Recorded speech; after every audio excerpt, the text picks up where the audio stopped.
Saludos cordiales, gracias Ecuador por estar con nosotros. Bienvenidos al programa Hora 25. Las horas que vive el Ecuador son de profunda consternación. Nuestro país está de luto.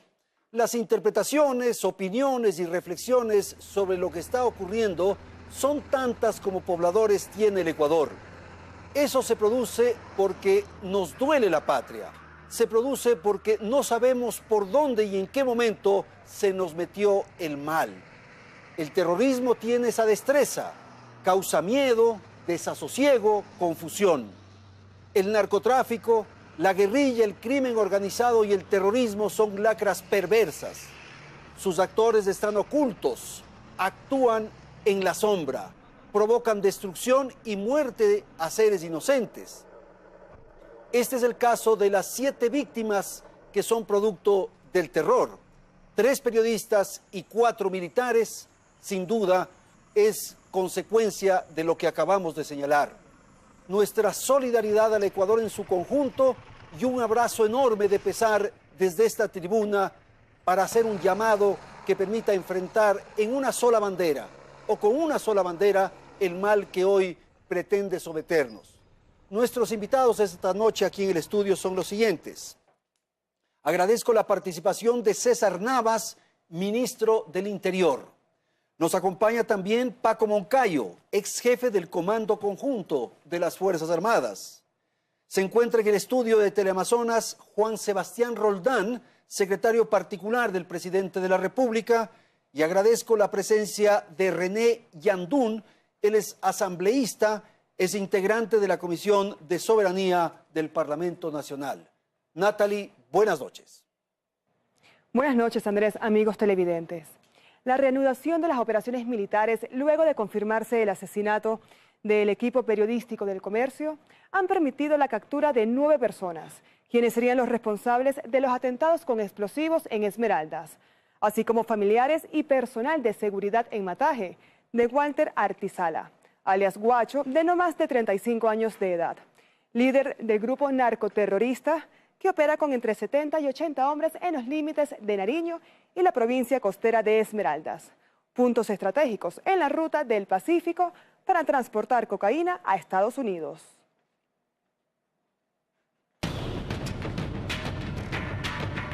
Los 9 detenidos que arrojó el operativo en la parroquia de Mataje, provincia de Esmeraldas, están a órdenes de las autoridades judiciales. 3 de ellos eran requeridos por la justicia para la investigación en torno al atentado que causó la muerte de 4 miembros de la Infantería de Marina en Mataje el pasado 21 de marzo. En el operativo se decomisaron municiones y armas de guerra que pueden derribar helicópteros. Material de uso bélico, como es de 72 cartuchos antiaéreos calibre 50, que es prácticamente munición de gran calibre. Sumadas a las anteriores detenciones, son 43 los apresados que tienen algún tipo de vínculo con la organización delictiva, ya sea para operaciones terroristas, logísticas, informantes o dotación de insumos químicos para la producción de drogas. El año anterior capturamos a los 14 primeros ciudadanos que tenían y que apoyaban a esta organización. La intervención en esta zona fronteriza con más de 500 efectivos militares y policiales respondió a una orden del presidente Moreno, quien dispuso intensificar los controles el pasado viernes en todo el cordón fronterizo para obtener información de los responsables del secuestro y asesinato del equipo del diario El Comercio, así como de los militares que murieron mientras patrullaban en esa misma zona. Y lamentablemente tenemos información que confirma el asesinato de nuestros compatriotas.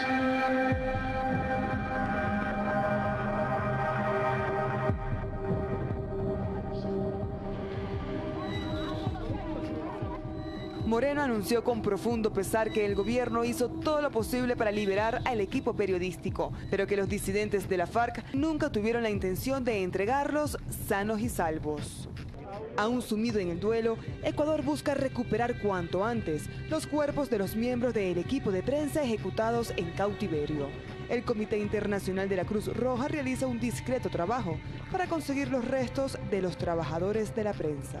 Esperemos que en los próximos días podamos traer los cuerpos de los de Colombia. Como ustedes han visto, los diferentes comunicados dicen que serán entregados por Tumaco. Asimismo, por disposición del presidente Juan Manuel Santos, los altos mandos militar y policial de Colombia llegaron al país y se reunieron con Moreno para coordinar acciones conjuntas para enfrentar al terrorismo en la frontera colombo-ecuatoriana. La recompensa por información para capturar a alias Guacho subió a $230.000 tras la cita. Hemos puesto a disposición recursos, información, y ahora con esa cotidianidad que decía el ministro del Interior, una coordinación de operaciones. Del lado colombiano, también a las 11 de la mañana de hoy, lanzamos operaciones desde Tumaco y Cali, y así mantendremos ese despliegue coordinadamente con Ecuador. El jueves pasado, medios colombianos ya habían informado sobre la supuesta muerte de los comunicadores y se difundieron sus fotografías en redes sociales. Sin embargo, el ministro del Interior, César Navas, aseguró que no manejaba la confirmación de la información. Desde que se produjo el secuestro, hubo contradicciones entre los dos países sobre el paradero de las víctimas mortales. Hemos tenido acercamiento con las autoridades colombianas, quienes también han realizado un análisis y pericia a las fotografías y tampoco son concluyentes. Esa noche Moreno planteó un ultimátum a los captores. Les dio un plazo de 12 horas para que entregaran una prueba de vida que nunca llegó. En virtud de la vida, de la respetable vida, de la querida vida de nuestros compatriotas periodistas, hemos sido tolerantes en el extremo y hemos estado esperando y haciendo todos los procesos. Y como yo le dije en algún momento, estaba dispuesto a todos los sacrificios para que nuestros ciudadanos queridos regresen con vida. Pero no va más. Los 3 integrantes del equipo periodístico del Comercio fueron secuestrados el pasado 26 de marzo en la zona de Mataje, en la provincia de Esmeraldas, zona fronteriza con Colombia, cuando realizaban un reportaje sobre la creciente inseguridad en el sector a raíz de los atentados terroristas perpetrados en diversos puntos de la frontera norte del país. La confirmación de la muerte de Javier Ortega, Paul Rivas y Efraín Segarra causó gran consternación en el país, que se encuentra de luto. Les prometo que yo nunca imaginé. Vamos entonces a provocar esta conversación sobre el tema planteado. Ministro, quiero empezar con usted. El gobierno inició conversaciones, negociaciones con los captores. La tarea fundamental era salvar la vida de los compatriotas. Acabamos de escuchar al presidente en la nota y dice todos los sacrificios posibles para que nuestros compatriotas regresen con vida. Buenas noches. Buenas noches, Andrés, a los panelistas que hoy vamos a compartir este diálogo, a los conciudadanos. Así es, fue una disposición directa del presidente establecer absolutamente todas las opciones que nos permitan recuperar con vida a nuestros compatriotas. Se plantearon 4 escenarios. El primero era la negociación. El segundo escenario era que sean devueltos simplemente los secuestrados. El tercer escenario era realizar una intervención. Y el cuarto escenario también lo habíamos planteado claramente en el entorno del comité de crisis, que era el desenlace final que sucedió, ¿no? ¿Y en la negociación empezaron ya conversaciones? Se iniciaron conversaciones una vez que conocimos la demanda de parte de ellos, cuáles en esas demandas, y hubo un diálogo que no fue fluido. Por eso el presidente ha dicho claramente que nunca hubo la voluntad de parte de estos delincuentes, de estos terroristas, de devolver con vida a nuestros compatriotas. Todo hace pensar que ellos podían mantener con vida a nuestros colegas con el afán justamente de negociar acciones posteriores. Así es. ¿Qué es lo que les puso nerviosos? Miren, ¿ustedes iniciaron un operativo? No, en absoluto, y quiero dejarlo muy claro. A partir del día 26 que se conoce el secuestro, se crea el comité de crisis, y en este comité que participaba el Ministerio de Defensa, el jefe del Comando Conjunto, el Ministerio del Interior, el Comandante General de la Policía, Fiscalía General del Estado, el Defensor del Pueblo, los familiares y un representante de los medios de comunicación, una de las primeras acciones que se toma es suspender todas las operaciones que comprometan la integridad física de nuestros compatriotas. ¿Y usted tiene una hipótesis de por qué es que los ultimaron a los periodistas? Mire, yo reitero, nunca hubo la voluntad, Quisieron ganar o tiempo o tratar de, con estas acciones, amedrentar a nuestro país o con estas acciones de terrorismo. Recordemos que han existido algunas acciones, pero sin duda esta, así como el fallecimiento de nuestros 4 valientes miembros de la Infantería de Marina, provocan en la sociedad, en la comunidad, una conmoción, ¿no? Y es lo que a veces buscan estos delincuentes. General, por favor, sobre este episodio particularmente. Hay que entender la amenaza, hay que entender lo que ellos buscan, hay que entender que no estamos enfrentados a amenazas tradicionales con las que se puede dialogar, con las que se puede negociar. Estas amenazas son sumamente complejas. Me parece que de esto venimos hablando mucho tiempo, pero hemos hecho poco en todo ese tiempo. El crimen organizado trabaja en unas redes complejísimas, con nodos de conducción, de logística, con expertos en guerra cibernética. Son maestros en manejar operaciones psicológicas. Tienen más dinero que los estados. Entonces, luchar en contra de este tipo de amenazas es difícil, es complejo. Negociar en este caso. ¿Cuál habría sido el fin, el objeto para ellos de negociar? ¿Y por qué haber asesinado a estos 3 ecuatorianos? El terrorismo es eso. El terrorismo no se limita a matar 3 personas.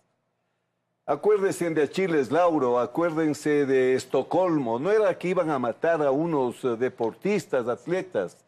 El objeto de ellos es hacerse conocer, demostrar poder, aterrorizar a la gente, generar miedo, generar desconfianza entre la gente y el gobierno, generar desconfianza en las Fuerzas Armadas. Es decirles, vean, no están defendidos, vean, podemos tomarles 3 periodistas, matarles y no pasa nada. Este es el tipo de amenaza y esto es un acto de terror. El acto de terror es profundamente psicológico. Por eso es que la sociedad ecuatoriana debe comprender y no caer víctima de lo que ellos buscan. Paralizarnos por el miedo. Pero había que negociar, general. Había que negociar, por supuesto. Mire. ¿Se negocia con el Estado? Mire. ¿Qué significaba? Que mañana en el futuro se capturaba a otras personas y se imponía decisiones políticas, decisiones de Estado. Bueno, es que ese es el problema del estadista. Muchas veces el estadista se encuentra con decisiones que no tienen solución buena. Entonces, esto yo enseño en liderazgo, cuando ambas decisiones son malas. Negociar es malo, no negociar es malo. ¿Qué es lo que debe inspirar la decisión? Los valores, los principios. El Estado sirve para defender la vida, para proteger a la gente. Entonces, moralmente, había que defender la vida de estas personas. Esa era la primera tarea. A mi juicio. General así. Yandún, por favor. Bueno, yo considero, buenas noches, sí. panelistas, y un sentido de pesar a todos los familiares de los 7 hermanos ecuatorianos fallecidos. La negociación. Yo partí y lo había anunciado por los medios, indicando que el canje, que era uno de los pedidos, era posible, era factible. Pero llegar a una negociación con un grupo subversivo, mínimo, ínfimo, que está fuera de la ley de Colombia, eso no era posible con una política de Estado que es del Ecuador. Eso no era negociable. Por lo tanto, yo pedía más bien que haya la intervención diplomática de parte del Ecuador y la intervención de las Fuerzas Armadas colombianas para que puedan cumplir con todos los acuerdos, con todos los convenios que están vigentes y que simplemente el gobierno actual puso a un lado, se ni siquiera le dio la más mínima importancia a lo que estaba... ¿A qué no le dio la más mínima importancia? A lo que estaba sucediendo en Esmeraldas. Y tampoco a los secuestrados. A tal punto que el fiscal general del Estado colombiano indicó de que eso era una responsabilidad de los ecuatorianos porque estaban en territorio ecuatoriano. Pero el propio presidente Santos hizo esa declaración. Dijo que se trataba de un ciudadano ecuatoriano, el Guacho, y que era en territorio ecuatoriano. Claro, posteriormente le trasladaba la responsabilidad de la afirmación del fiscal. Y luego el presidente, y posteriormente y en estos últimos días, manda a sus ministros para que pueda llegar a un acuerdo y a una negociación para poder recién emplear las Fuerzas Armadas colombianas. Que había una exigencia diplomática, propone usted, plantea usted. Yo diría una exigencia de carácter moral, una exigencia de carácter legal, en concordancia con los acuerdos y convenios, a fin de movilizar las tropas. Allí sí que se cumpla entonces con el yunque y martillo, pero desgraciadamente tomó esa decisión post-mortem, post-conflicto, o sea, demasiadamente tarde. Juan Sebastián Roldán, por favor. Andrés, buenas noches a todos ustedes, buenas noches a los ecuatorianos. Hemos tenido que vivir de los días más tristes que ha vivido el Ecuador en su historia. Enfrentar a los familiares que con muchísimo dolor nos reclamaban como gobierno que pudimos hacer más, nos llevaba a disculparnos de entrada, a no dudar de que si es que nos equivocamos tendríamos que irnos a un lado. Sin embargo, es fundamental que el Ecuador entienda qué es lo que estamos enfrentando hoy día. El enemigo no está aquí. El enemigo ni siquiera es del gobierno colombiano. El enemigo es un problema estructural de la frontera entre Ecuador y Colombia que responde a el tráfico de drogas que es enormemente lucrativo y que está produciéndose en Colombia y que estaba saliendo por el Ecuador. Es a ese enemigo al que tenemos que enfrentar. Es a un enemigo que no tiene códigos, que no tiene valores, que secuestró a tres compañeros ecuatorianos y los mató por la espalda. Es a ese enemigo al que el gobierno ecuatoriano le va a enfrentar y le va a dar caza. Y a ese enemigo al que no le va a dar tregua hasta que abandone nuestro país. Yo, de la mano de lo que planteaba hace un momento el general Yandún, el gobierno ecuatoriano todo el tiempo exigió a Colombia, no conminó, no pidió, exigió a Colombia que ocupe su lugar en la frontera, porque el lugar de la frontera de Colombia hacia el Ecuador está abandonado. Y nosotros estamos viviendo las consecuencias de una guerra inconclusa en Colombia. Por eso los ministros de Colombia están en el Ecuador, porque el presidente Moreno exigió al presidente Santos que venga el ministro de Defensa. Colombia nunca movilizó sin dar cumplimiento a los convenios que están firmados desde 1981, desde el 2008, el 2014 y actualmente en enero. En torno a la lucha en contra del narcotráfico, el presidente Moreno ha señalado que el anterior régimen, el anterior gobierno, el de Rafael Correa, fue permisivo con el narcotráfico. ¿Cómo podemos luchar contra el narcotráfico si el ministro de Defensa de ese momento se peleaba con las Fuerzas Armadas del Ecuador, pues? Si es que veían al enemigo dentro de nuestras propias Fuerzas Armadas, si vivían discutiendo si la tropa, si los oficiales, ¿cómo las Fuerzas Armadas ecuatorianas podían estar luchando contra el enemigo, que era el narcotraficante, si es que el ministro los golpeaba por la espalda, pues? Esa es la responsabilidad con la que cargan los anteriores funcionarios del gobierno anterior. Sin embargo, lo que hoy día tenemos que tener claro nosotros es que es de la mano de esos heroicos miembros de Fuerzas Armadas y policías que ahora, mientras hablamos aquí, están custodiando esa frontera. De carne y hueso, mientras discutimos esto, hay gente ahí que se está jugando la vida. ¿Cómo a esa gente no la podemos respaldar? Y esa es la lógica y la apuesta de este gobierno. Ministro, solamente para confirmar sobre lo que acaba de señalar Juan Sebastián, ¿es verdad que han sido capturados 2 miembros de Fuerzas Armadas en el transcurso de este día? Bueno, tuvimos una alerta de inteligencia. Yo tuve una reunión a las 19 horas con el ministro de Defensa, el jefe del Comando Conjunto, el comandante general de la Policía, los 2 directores de inteligencia, y no está confirmado. Simplemente hicieron una verificación como correspondían con el personal, pues no es ninguna noticia confirmada. Tenemos que ir a un corte comercial, volvemos en un instante para continuar en este diálogo sobre el tema Frontera Norte. Ya regresamos.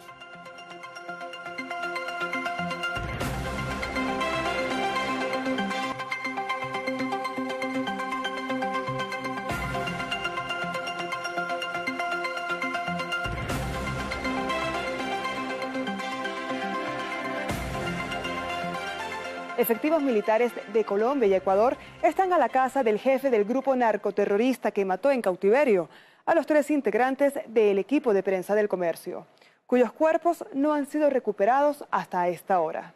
En los últimos 4 meses se responsabiliza al disidente de las FARC, Guacho, de haber perpetrado 9 atentados a miembros de las fuerzas públicas de Colombia y Ecuador, a civiles y a infraestructura estratégica de la frontera colombo-ecuatoriana.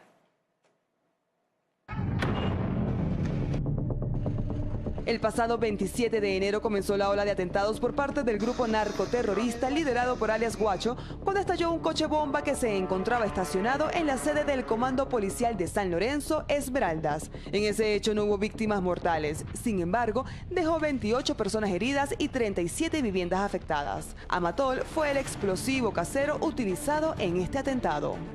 Mezclan el nitrato de amonio con esta pentolita y ocasionan este amatol artesanal que tiene una gran capacidad de destrucción. Calculamos posiblemente pudieran ser unos 200 libras de explosivo. El presidente Lenín Moreno firmó ese mismo día el decreto de estado de excepción con efecto en los cantones San Lorenzo y Eloy Alfaro, en un intento de fortalecer la seguridad en la zona.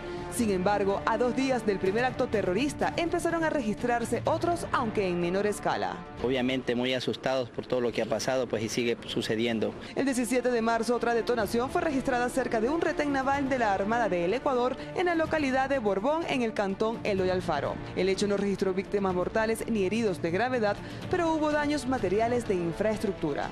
El atentado ocurrió mientras se realizaba un operativo denominado Libertador en varias localidades de las provincias de Esmeraldas y Guayas. Con el allanamiento de 20 inmuebles, el objetivo de estos allanamientos era precisamente encontrar elementos de convicción respecto de armas de fuego, documentos y materiales explosivos que estarían siendo utilizados por parte de esta red de crimen organizado. Se ha procedido a detener a 5 ciudadanos. Después del atentado en Borbón, el 18 de marzo se produjeron 2 incidentes en el cantón San Lorenzo. El primero ocurrió en la localidad de El Pan, cerca de la frontera colombo-ecuatoriana, en donde efectivos militares ecuatorianos que patrullaban la zona recibieron disparos provenientes de algunas viviendas. 2 militares resultaron levemente heridos. Ese mismo día se registró una detonación de un explosivo de fabricación casera en un patrullero perteneciente a la UPC Alto Tambo, San Lorenzo. Es delincuencia organizada que está siendo afectada, muy afectada, estrangulada económicamente en este momento con la incautación de drogas, incautación de precursores químicos, con la detención de parte de su organización. El 20 de marzo estos atentados arrojaron las primeras víctimas fatales. La explosión de una bomba ubicada a un costado de la carretera San Lorenzo-Mataje provocó la muerte de 4 infantes de la Marina y dejó una decena de heridos. En el momento que nuestros militares estaban patrullando, fueron atacados por personal civil que estaba defendiendo, protegiendo plantaciones de coca. La crisis se agravó hace menos de un mes cuando el 26 de marzo el equipo integrado por el periodista Javier Ortega, el fotógrafo Paul Rivas y el conductor Efraín Segarra fueron secuestrados por este grupo disidente de las FARC liderado por alias Guacho. Este narcoguerrillero es ecuatoriano. Su nombre real es identificado por inteligencia militar como Walter Ariaza Bernaza. Tras apartarse del acuerdo de paz entre Colombia y las FARC en el 2016, se mueve entre ambos países por un área selvática que sirve de ruta para el tráfico de drogas. Asimismo, Guacho podría generar rentas semanales de $25 millones por la droga, según dijo el año pasado el fiscal colombiano Néstor Martínez. Estuve en el movimiento por 10 años, en el movimiento guerrilleros de las FARC, sí. Tuve un rango de comandante de guerrilla. Nosotros no nos acogemos al proceso de paz. No era porque no estuviéramos de acuerdo, sino que hubo una desigualdad en los guerrilleros medios, ¿sí?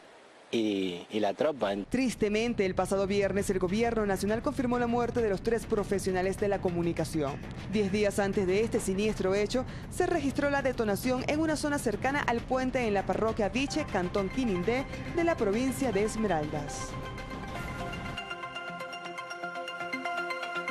Bien, vamos a ir a la segunda parte del programa. Ministro, hemos perdido soberanía en una franja limítrofe entre Ecuador y Colombia. En absoluto. Tenemos presencia plena. Totalmente. Yo quiero demostrar, no sé si puedan pinchar esta foto. En esta cámara de ahí. ¿Cuál de acá? Bueno, aquí tenemos las dos realidades. Esta parte es Ecuador con cultivos de palma y acá tienes Colombia con cultivos de coca y tienes el río Mataje. Esa es la realidad de la frontera. Pasando el río hay sembríos de coca. Ecuador tiene presencia física permanente como Estado y control. Lo conversábamos en el espacio de los comerciales. Nuestros militares, nuestros policías patrullan Mataje, El Pan, son poblaciones que están en el límite político internacional.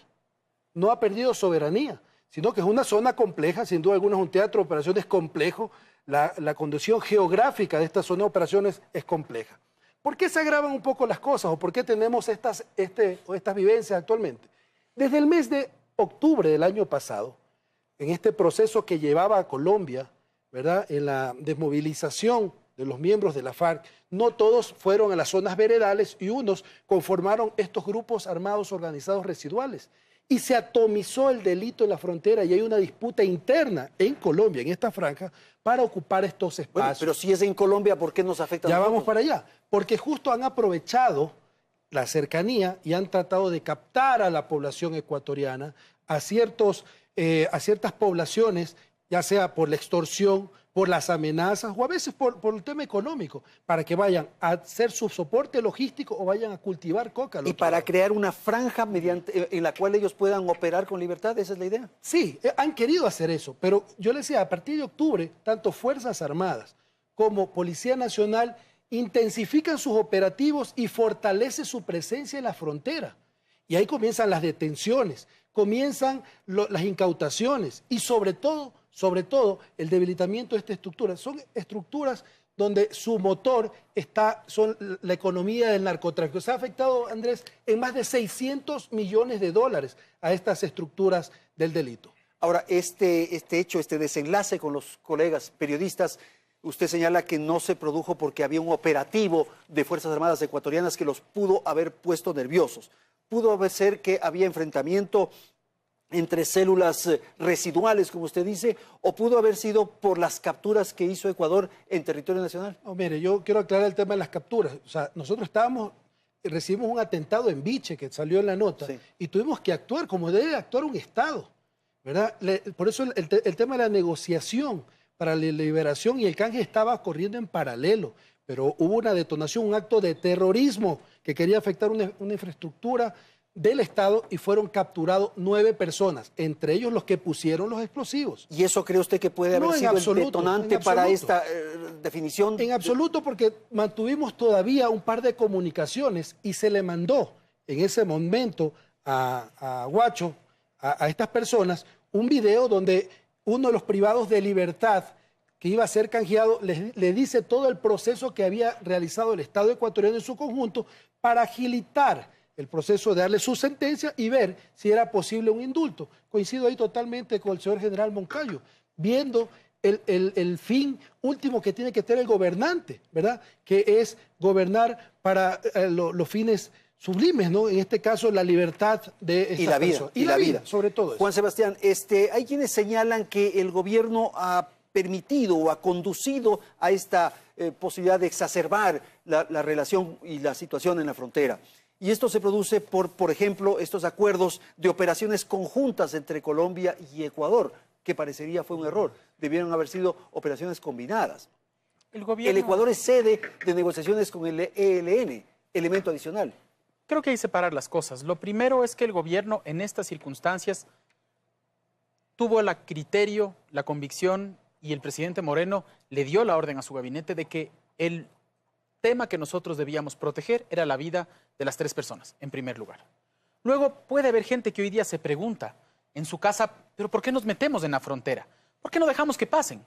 Y la respuesta es sencilla, por 2 razones. Uno, porque esa droga se queda en el Ecuador, pues. Porque esa droga se queda en las escuelas de nuestros niños y nuestros jóvenes, en primer lugar. Y en segundo lugar, porque quitarle la vista a la responsabilidad de parar el narcotráfico sería una irresponsabilidad tamaña. ¿Cómo nosotros podemos decir que estamos cuidando nuestro territorio si campean por el norte gente que está llevando droga, pues? El Ecuador tiene la firme convicción y el gobierno nacional la firme convicción de luchar contra todos aquellos que están intentando dejar drogas en las escuelas de nuestros niños. Y solo se puede lograr si combates el tema estructural, que es de dónde está saliendo la droga. Si es que pasan decenas de toneladas, centenas de toneladas por el norte del Ecuador, es natural que se queden algunas en el país. ¿Y por qué usted tiene una tesis o una hipótesis de por qué durante los 10 años de Correa no se registraron estos atentados? Yo creo que lo que queda claro es que cuando comenzamos a generar un control fuerte, la cosa comenzó a moverse. Y es natural para cualquier persona, es lógica pura.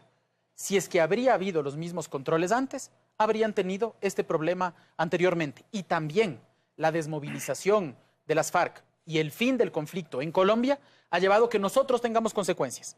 Nosotros vamos a enfrentar esas consecuencias con la fuerza del Estado y lo que sí le garantizo, Andrés, y esto es fundamental también, hacemos eso porque tenemos que brindar la tranquilidad y la paz a las familias del país de que hay un gobierno y un Estado que va a lograr vencer este grave problema. Una de las exigencias de los captores era justamente el tema de las operaciones conjuntas entre Colombia y Ecuador. Y eso habla bien de que el gobierno está haciendo su trabajo, porque si el gobierno no haría ese trabajo, no exigirían Quizás que paremos. no era ese el mejor mecanismo, eran operaciones combinadas. Es que estábamos haciendo operaciones combinadas, las operaciones conjuntas no existen. No hay operaciones conjuntas. Pero si eso es lo que reclaman los captores. Pero ellos no tienen el conocimiento, ¿no? Colombia tiene una realidad, tiene una guerra interna, no ha terminado de negociar todavía con el ELN. El problema de Colombia es uno, el problema del Ecuador es otro. Siempre el Ecuador nos negamos a ser parte de ese problema. ¿Por qué comprarnos una guerra que no es nuestra? Y que además tiene antecedentes históricos que no son los nuestros. Nosotros tuvimos reforma agraria en los años 60, reforma laboral en el 37. Colombia es otro problema. ¿Por qué teníamos que comprarnos el problema? Entonces, porque estamos en el problema. No. Es que hay que entender el problema. Este tipo de conflictos que hoy se llaman intermésticos, porque son internacionales y domésticos, provocan el desbordamiento del conflicto hacia nuestro territorio. Entonces hay que hacer operaciones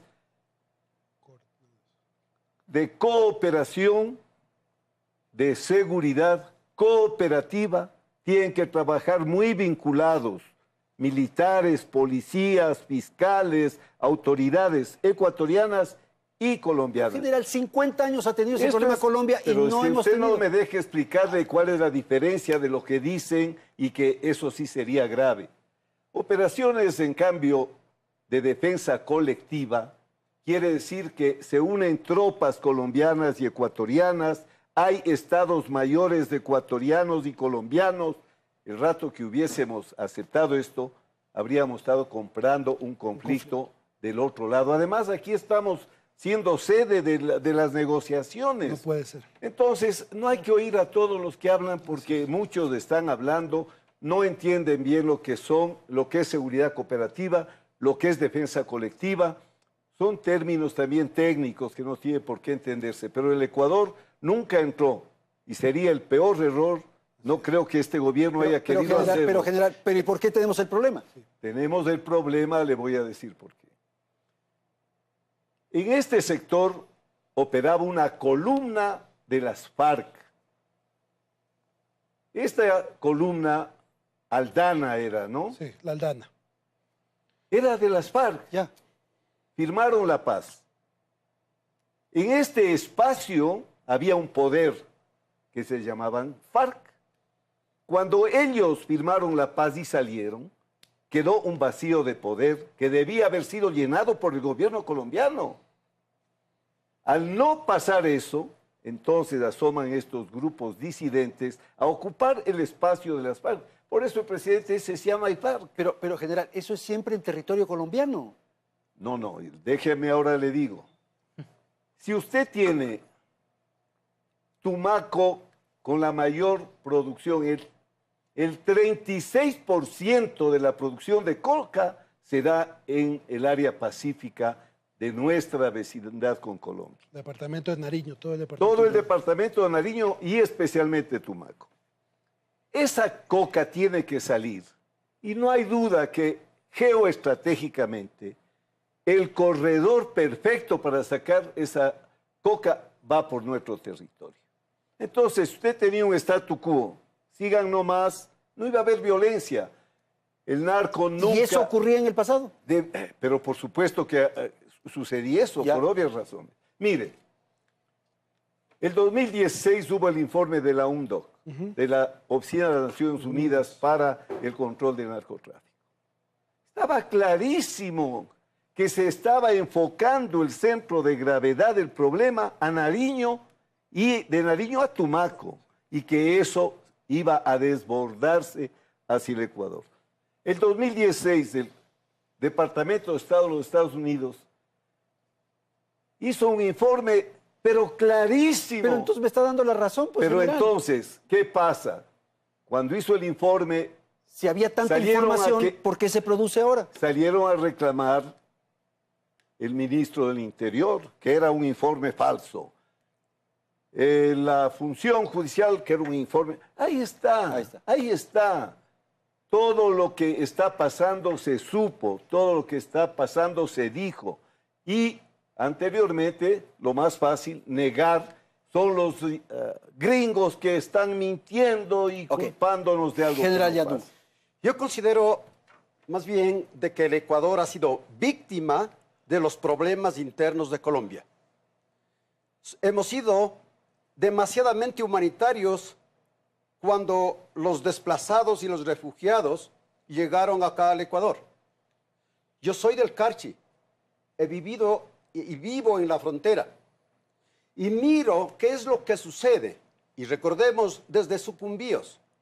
Este fue el primer corredor, pues, que fue utilizado para poder tomar posesión en ese lugar geográfica y luego conducir y llevar y transportar toda la producción de coca hacia el interior del país.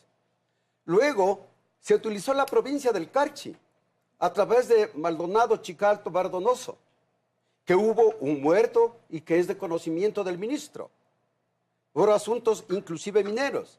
Y luego últimamente pasa al sector de la costa del Pacífico o el corredor del Pacífico. Entonces, ¿por qué hemos sido víctimas? Porque el gobierno o los gobiernos colombianos jamás pudieron solucionar sus problemas. Concurrieron al sistema del acuerdo de paz y en vez de traernos verdadera paz, nos han traído más conflictos. Y una de esas cosas puedo demostrar en este mapa, en donde se confirma de que tanto en Nariño como en Putumayo se ha duplicado la producción. Y voy a indicar que en esta revista internacional de Crisis Group nos indica claramente cuál ha sido el total de la producción.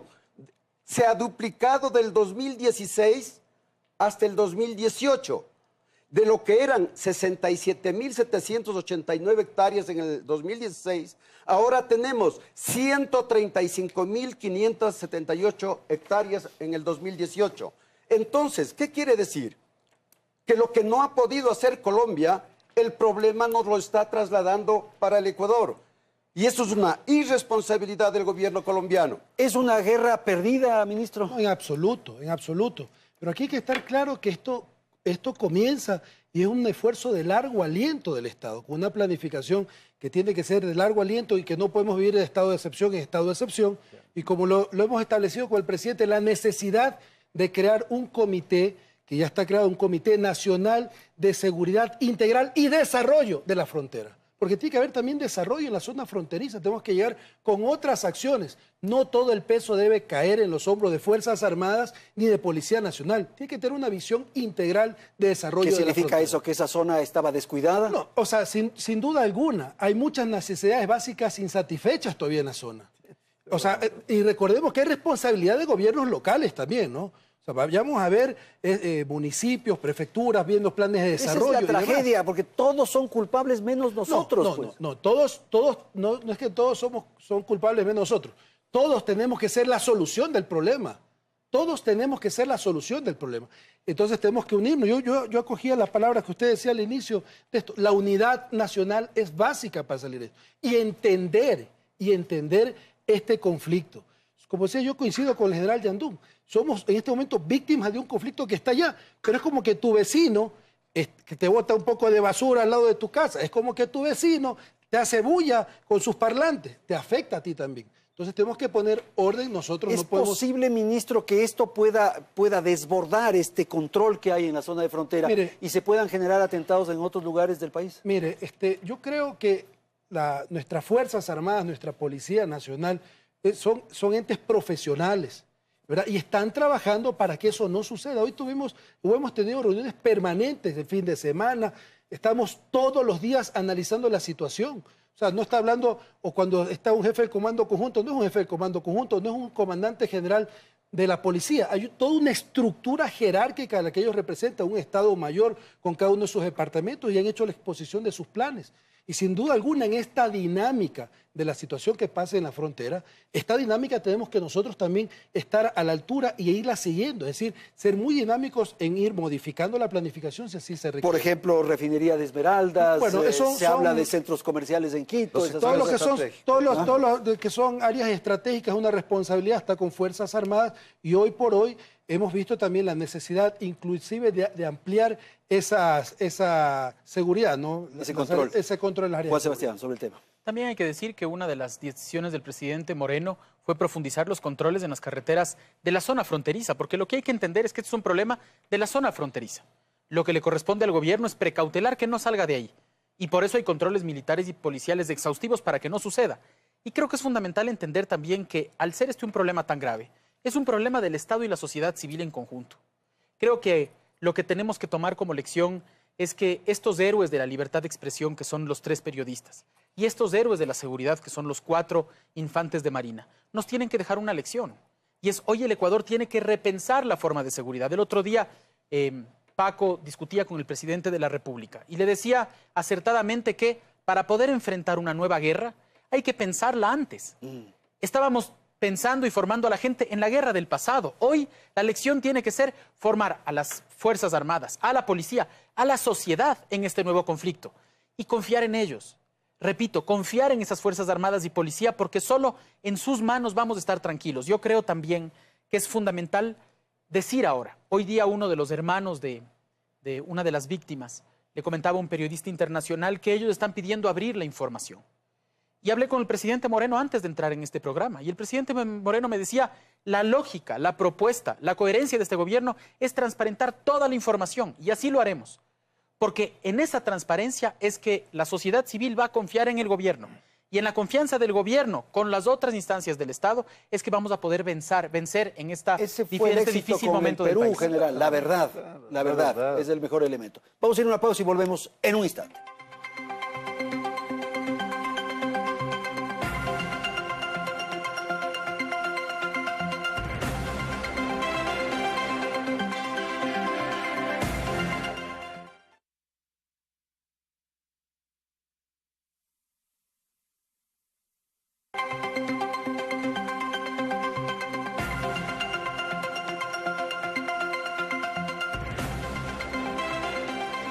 Segmento final del programa, ¿qué hacer? ¿Cómo enfrentar?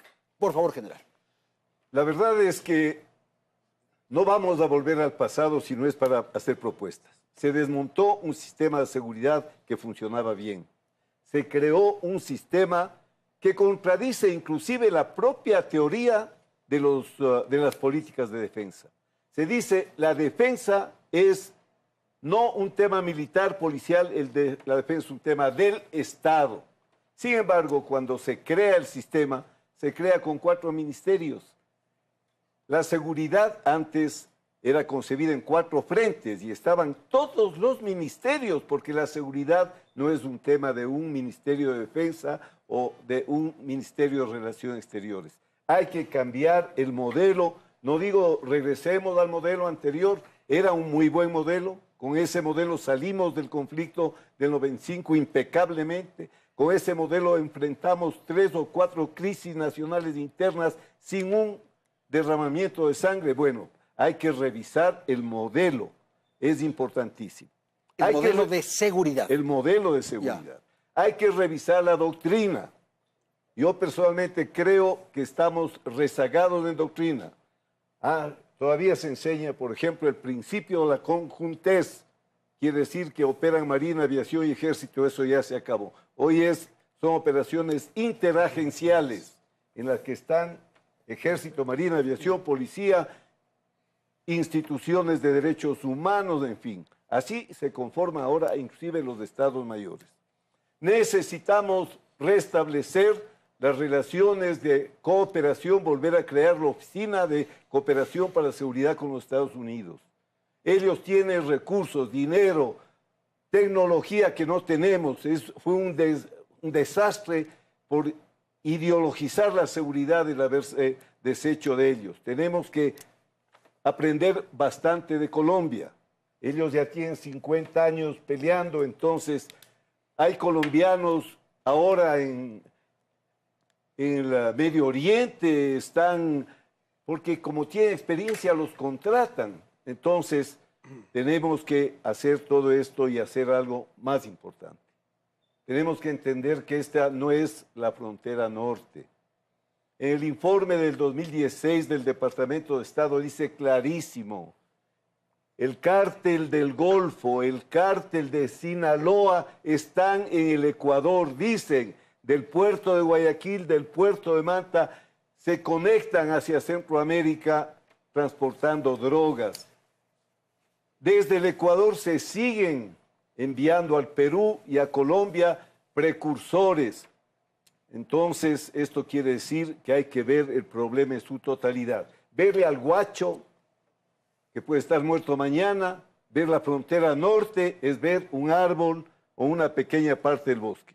Tenemos que tener una visión total, un concepto estratégico global de seguridad. Ok, General Yandún, bueno, yo ¿cómo considero enfrentar el tema? César decía que las Fuerzas Armadas están trabajando. Yo me pregunto, ¿en qué condiciones? Yo diría bajo mínimo. Por eso el primer punto que yo considero que se debe tomar en cuenta es el fortalecimiento de Fuerzas Armadas. Si no hace eso, no podemos continuar con el resto de programas que podamos abrir dentro del campo político, económico, social, si es que lo militar no damos cobertura en primer lugar. En segundo lugar, yo creo que tenemos que revisar todos los acuerdos y convenios, no solamente vecinales, porque no se han cumplido, sino también transnacionales, como por ejemplo el de la ONU. Quiero decir también de que tenemos que revisar el tema de la política exterior, que haya coherencia entre la política del presidente de la República, que es la representación del Estado ecuatoriano, con quien la ejerce y la ejecuta. Yo creo también que aquí tenemos que tomar un tema muy importante, la droga. ¿Por dónde se la está conduciendo y por dónde está más bien siendo más atractiva? El 80% está siendo transportado por vía marítima.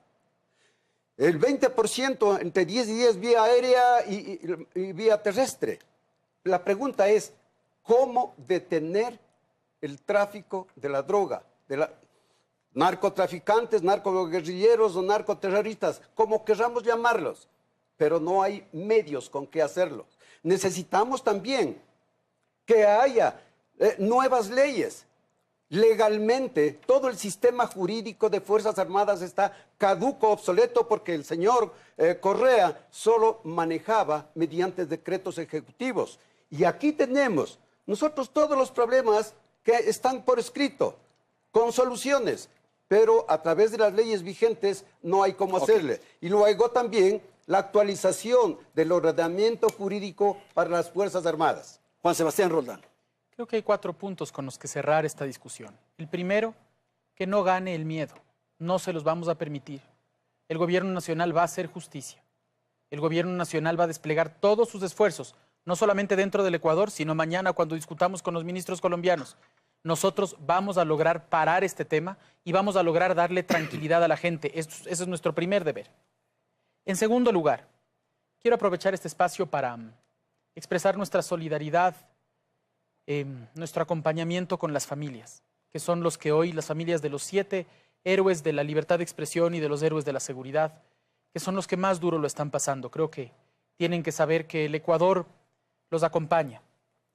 Y en tercer lugar, es fundamental agradecer a la mayoría de los actores políticos, sociales de este país, porque han tomado este problema con enorme responsabilidad. muy poca gente ha utilizado la politiquería para tratar de golpear a uno u otro miembro del gobierno. Es fundamental entender que si es que nosotros nos equivocamos, nos haremos a un lado. Y en poco tiempo estaremos fuera, así funciona. El presidente Moreno no cree en la reelección y en aferrarse al poder. Sin embargo, este es un problema que o lo enfrentamos en conjunto como país, o lo vamos a seguir viviendo.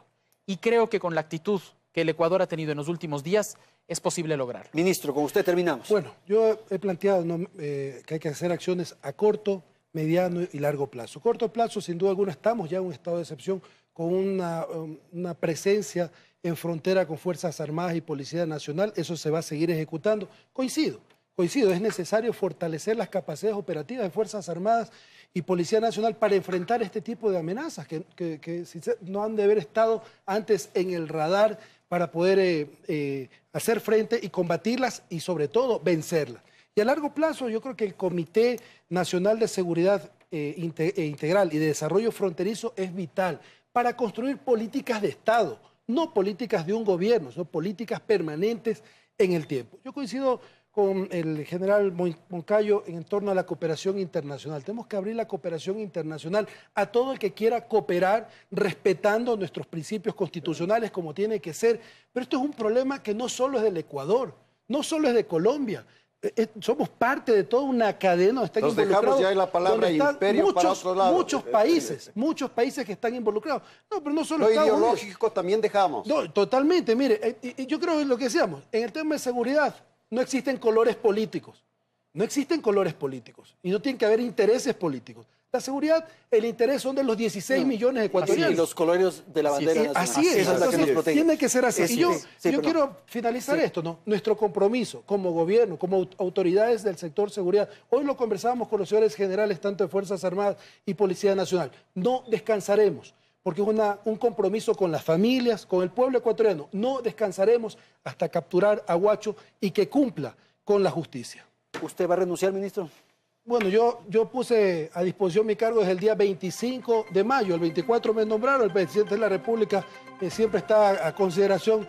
Nosotros estamos hasta que el día que él decida que estemos. Señores, muchísimas gracias por la presencia de ustedes. Gracias al Ecuador que nos ha escuchado. Felicidades. Hasta la próxima semana.